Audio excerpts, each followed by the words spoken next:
Okay, we have a lot of very, very big news stories going on with Kamala Harris. The media is pushing her as if she is the greatest thing since sliced bread.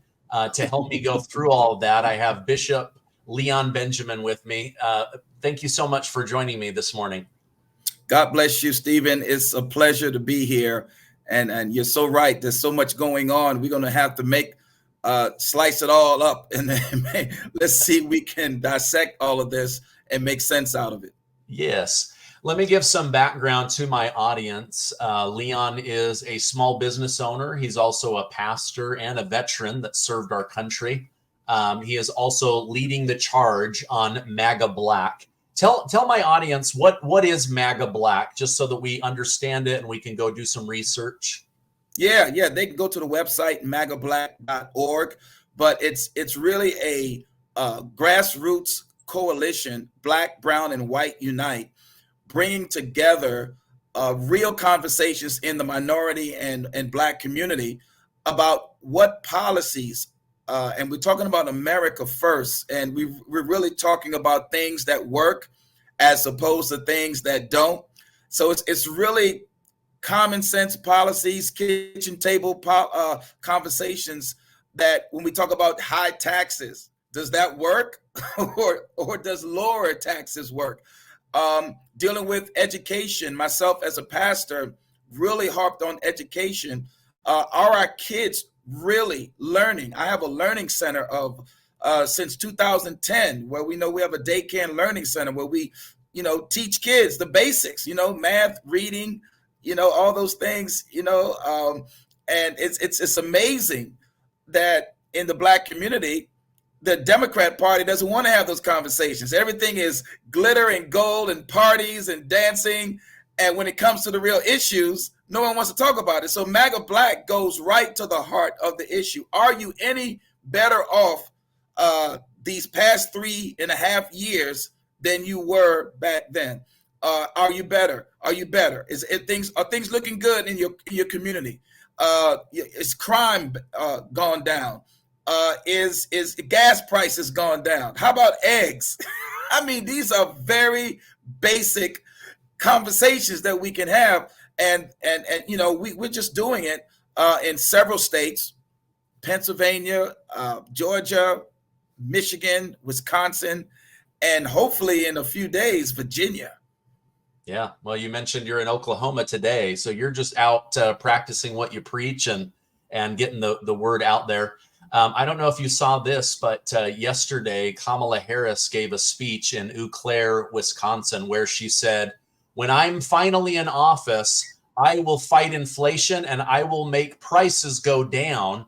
Why isn't she doing that now? Like, why are you going to wait another 6 months? Start helping the American people right now. Yeah, Stephen, look, the record is there. It's wide open. Everyone can see what she's done in the past 3.5 years in this administration with Biden. That stuff has skyrocketed. I mean, my goodness, it is just interest rates, mortgage are hard for our young Gen Zs to even own a home right now. And so our millennial people are suffering. The education that they went to school for, there are no jobs available, and so it's all just talk. It's all just rhetoric. The record shows that this is the worst inflation over the last 50 years plus. This is the worst inflation that this country has ever suffered. And it looks like if it's not curtailed, we're going to end up in a big, heavy recession. Yeah, that's a worry that I have. And I was speaking with a gentleman yesterday. I don't know his exact age, but he was definitely in his 70s. He said, "Stephen, you can't imagine how expensive life has become for seniors. And then every day I read in the news how illegal immigrants are getting more financial benefit from America than me after working my entire life. It seems so unfair to have someone be in the country for 5 minutes when there's foundational Black Americans that have been here 8, 9, 10 generations.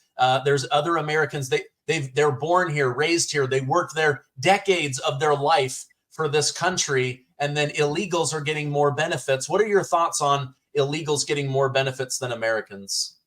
Oh, it cuts right to the chase, especially in the Black community. We're talking about the welfare net that is there for our own first, for Americans first, is now being shared by millions of people. Some might even be terrorists. It's amazing. It's now being shared. And so you think about what happens when this system finally crashes, when we've been giving out cell phones, EBT cards. I mean, come on now. It's jobs. You know, President Trump said something about black jobs. Yeah, black jobs being stolen by illegals, because that's where it's going to affect the most. They've been sent into the inner cities, Chicago being one of the worst, along with New York. We've seen the homeless situation in LA. It is just gone out of control. And these, what we call welcoming sanctuary cities, it ain't so welcoming anymore. And so I think that what they're saying right now, Kamala Harris has not, she's supposed to be the border czar, by the way. And now they're all trying to erase all the all the tapes. They're trying to erase all the, all the messages when she was put up as the border czar. And now they're saying, no, she's not the border czar. No, Kamala Harris is the border czar. She still is. Hasn't even gone to the border. She made some joke about, well, I haven't been to Europe either. Yeah. I mean, really? Come on now. We need real solutions to real problems. And the Biden-Harris administration has done just the opposite. Yeah. Meanwhile, within 2 weeks of being named vice president, J.D. Vance has already been to the border. He's already been to several of the swing states. He's openly talking about closing the border, getting the fentanyl situation under control, helping lower the cost by lowering taxes, bringing back jobs. Their messaging is right on, and yet the mainstream media is pushing Kamala Harris over and over again, where just 5 weeks ago, they were saying she was a drag on the ticket and they might want to replace her with Michelle Obama or somebody else. It's really interesting to watch. And, they want us to ignore our ears and our eyes, but you and I see it for what it really is. I wanted to get your thoughts on this. Kamala has been extremely quiet in the background during most of the Biden administration. But the more I listen to her now, the message is equality of outcome versus equality of opportunity. And it got me thinking, well, maybe she doesn't want to talk about equality of opportunity since they're rigging the system to give more opportunity to illegals than to American citizens. Do you think that this is Marxist thinking creeping in, or communist principles, or what are your thoughts on why they're pushing so hard for equality of outcome? Yeah, we have already been infiltrated with these communistic ideas. It's past gone that. This is now execution of communism. It's already been implemented in so many areas when it comes to even, number one, taking God out. And being able to now put all these other ideals in that men can be women, men can play in women's sports, and all those things, that you can take little kids and confuse them and tell them that they don't know really what sex they are, and they're making decisions without parental consent. All of these ideologies are communistic ideologies, taking away the rights of parents. We are seeing that even the VP pick. I mean, wait a minute, hold up. None of them were voted in. No primaries. So who voted them in? The people did not vote them in. So it's going to be amazing to see all this come to pass as the media kind of cuddles them. It's almost like little children that you don't want them to get any, bruises or bumps, so you hide them. Kamala's basically in the basement. No real questions, hard questions, interviews. This is what communists do. They censor everything. They pick the scripts that they only want to be heard, and then they shove it down the throats of the people, saying, this is your king. This is your leader. That's not they say democracy. That's not constitutional republic. That's straight up communism. That's what's happening right before our eyes. And it's only going to take an awakening of we the people to say, stop the madness. Enough is enough. And that's my prayer. And that is my hope as a believer and patriot, that the people are waking up to these communistic, Marxist, Solinsky ideas. And it's time now to bring God back in and to let the people begin to choose who they want to lead them, not be told this is your leader. Yeah.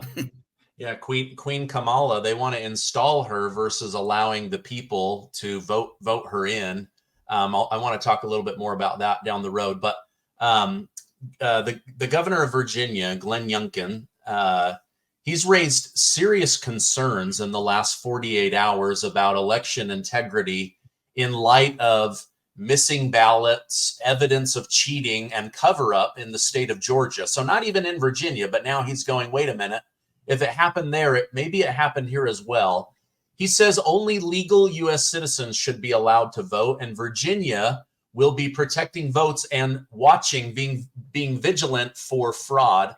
What are your thoughts on this? And do you think if there is a free and fair election in Virginia, that Virginia is now in play for Donald Trump?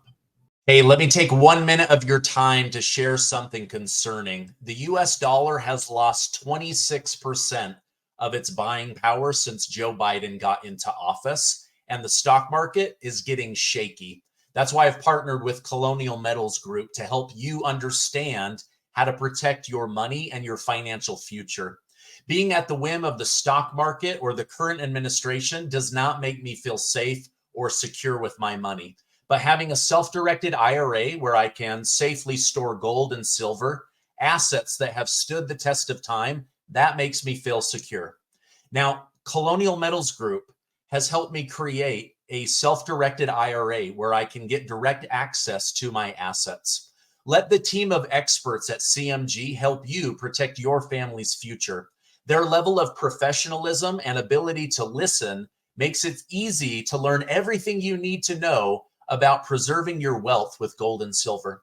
Maybe you're just getting started, or maybe you already have a 401k or an IRA, or maybe you are in charge of keeping mom and dad's money safe. Everybody should have a portion of their money in gold and silver, and Colonial Metals Group can help with that. Now, we've put together a special offer for my community. Click now on the link below in the description or call the 800 number where you can receive a safe and up to $7,500 in free silver. Go to colonialmetalsgroup.com/Gardner or check out the 800 number now. Protect your money and protect your future. All right, let's get back to the interview. Wow, Stephen, that's a good question because my heart has been crying out since I ran for Congress in 2020 that, and with President Trump running in 2020, we saw what happened. And the whole down ballot, we saw what happened, that it's past due that Virginia have fair and transparent elections. And so kudos to Governor Glenn Youngkin, and my hat's off to him for now stepping in and not just being on the sidelines like some of these other governors, like, in Minnesota, okay, and, Pennsylvania and some of these other places that they're allowing these atrocities to keep happening. Someone manipulating the ballots. What's going on in Arizona is atrocious. Still, Tina Peters is fighting for her life right now because of the information she found out, and what's going on in Colorado. I mean, it's all over the place. Thank God Governor Youngkin is finally saying, let's clean up the voter rolls, okay? And let's get illegals out of our system. This should not be happening. This whole governor of Minnesota is the pick. I mean, what's going on? I can't tell you right now how I am crying out from the rooftop that illegals do not belong voting in our elections. And I'm going to keep saying it louder and louder and louder. Every governor needs to be doing what Governor Glenn Youngkin is doing right now. Yeah, absolutely. That story about him broke just minutes before you and I hit record. And where you are from Virginia, I thought that might be interesting. Speaking of that, Donald Trump and others were arrested on RICO charges that they had interfered and conspired to overthrow the 2020 election in Georgia. It's now been proven that 1.7 million digital ballots are missing in the state of Georgia. 380,000 from Fulton County were either purposely deleted or never existed. These are their words, not mine. Today, Georgia announced that they are calling on the Attorney General to do a criminal investigation in who allowed this cheating to happen. So essentially, they're admitting that Donald Trump won the state of Georgia. Your thoughts on this? And should those RICO charges against Trump and the others be dropped in light of this evidence? Well, I tell you, Stephen, there's been a lot of people saying, why did, during the Georgia rally, why was Trump so hard on Kemp and Ratzberger? What is up with that? Did he know maybe that possibly something was about to come out about standing strong in election integrity, and that the truth has to come out now? And so charging them, whether they endorse him or not, do your job. Your job is to protect the rights of the citizens of Georgia, to protect the integrity of their electoral process. Do your job. And I'm the same way. I think if they don't do their job right now, they need to be fired. They get somebody in there that's going to look at the information and make an intelligent decision about what happened, and do not allow it to happen ever again. We need free and transparent elections, not only in Georgia, in all 50 states. And so this is a breath of fresh air. When that news cycle went out, I think, come on, there are some places the left and the Democrats are like they're screaming and they're peeing in their panties and their pants. They're going, oh my God, because some of them have come to the realization that their policies don't work. Okay, high taxes, mutilating our daughters, playing boys and girls sports, high crime, fentanyl crossing, illegal immigration. Who is going to vote for that? Nobody. Nobody's going to vote for that. And so if we don't have free and transparent elections, we'll end up like Venezuela right now. You know what's going on over there. And we don't want that. Trust me, Stephen, we don't want that to come over here. We don't want civil war, World War III. We don't want that to come over here. Yeah, no, I agree. I agree with everything you said. I do find it ironic that, the state that is pushing hardest to jail Donald Trump for 700 years is now the state where it's proven there was election meddling, election interference, election cheating. Like, really? 380,000 ballots go missing in the very county where Fani Willis is trying to jail this man for the rest of his life. And they're saying, okay, either somebody purposely deleted these because they don't want you to see what's on them, or they never existed. Like, that is bad. Like, this lawsuit against Trump should be dropped immediately. We'll see what ends up happening there. I think it should be dropped. Totally should be done. And all of those, it wasn't just him. Look at the other 18 or so that were indicted with him. Look at the destroying of their lives over this. And so it's not just President Trump. It's a lot of people who have been connected and standing for what is right that have also paid a dear price for standing for truth. Yeah, I think 18 or 19 total that they're trying to round up. Then turns out Fani Willis has a lot of skeletons in her closet. So we'll see what ends up coming out of that lawsuit. It's now been proven that Joe Biden bowed down to the pressure of Barack Obama, Chuck Schumer, Nancy Pelosi to step down and push forward Kamala Harris as the next potential president. They're going to put about $400 million through the mainstream media, trying to clean up her image, make her look good, cover up the fact that her husband was sleeping with the babysitter. I mean, they're going to do everything they can to polish this family. And yet, as you mentioned earlier, she hasn't received a single vote. She didn't win a single primary. When she ran in 2020, she was polling so terribly with the American Democrat voter that she dropped out before Iowa.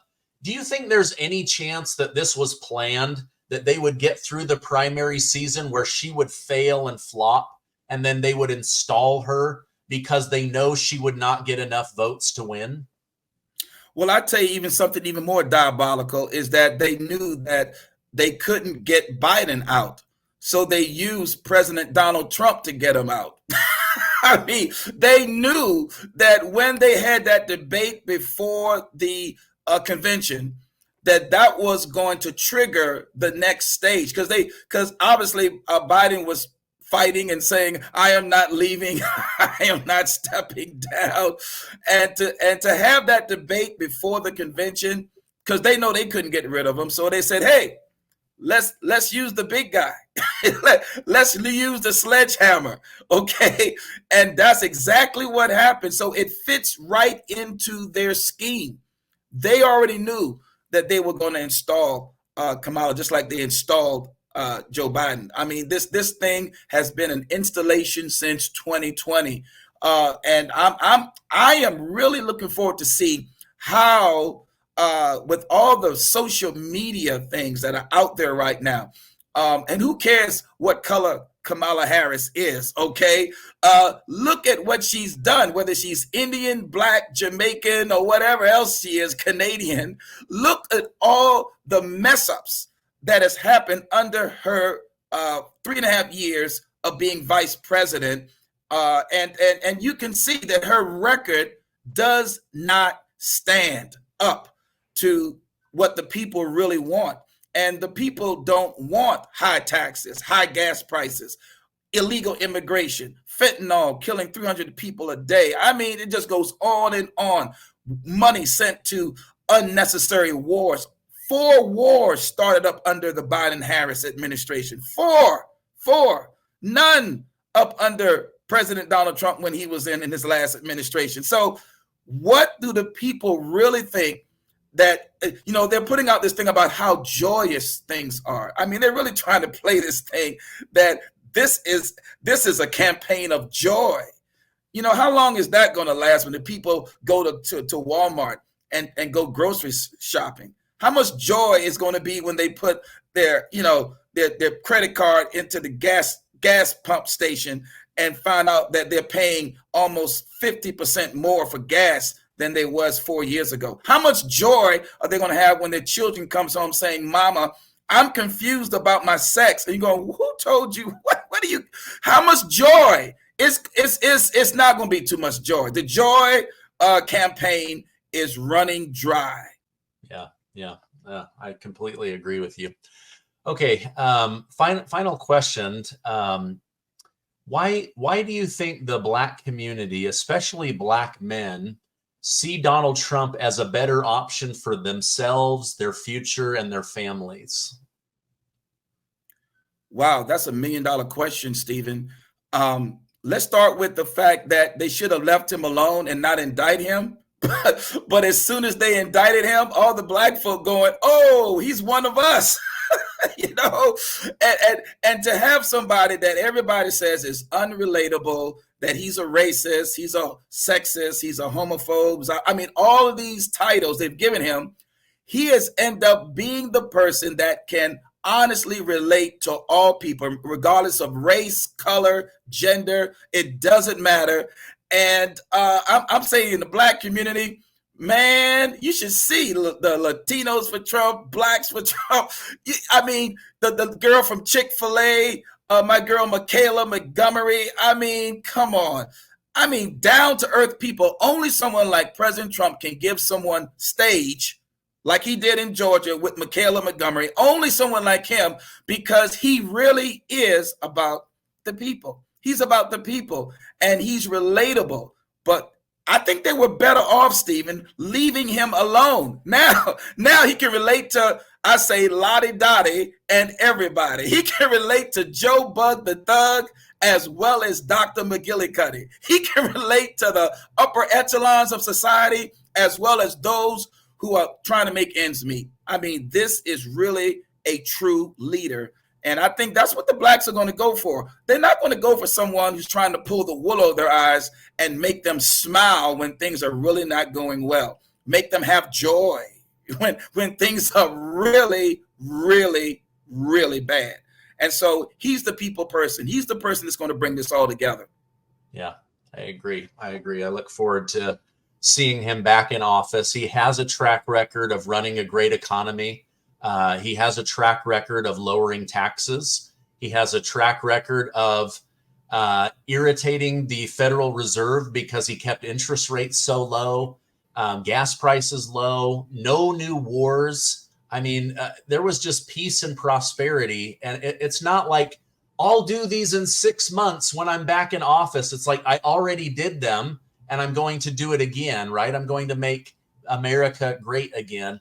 Well, I appreciate you coming on. I'm going to put a direct link to your organization, magablack.org, so that people can learn more about that. If people want to follow you online outside of that website, where can I point some traffic for you?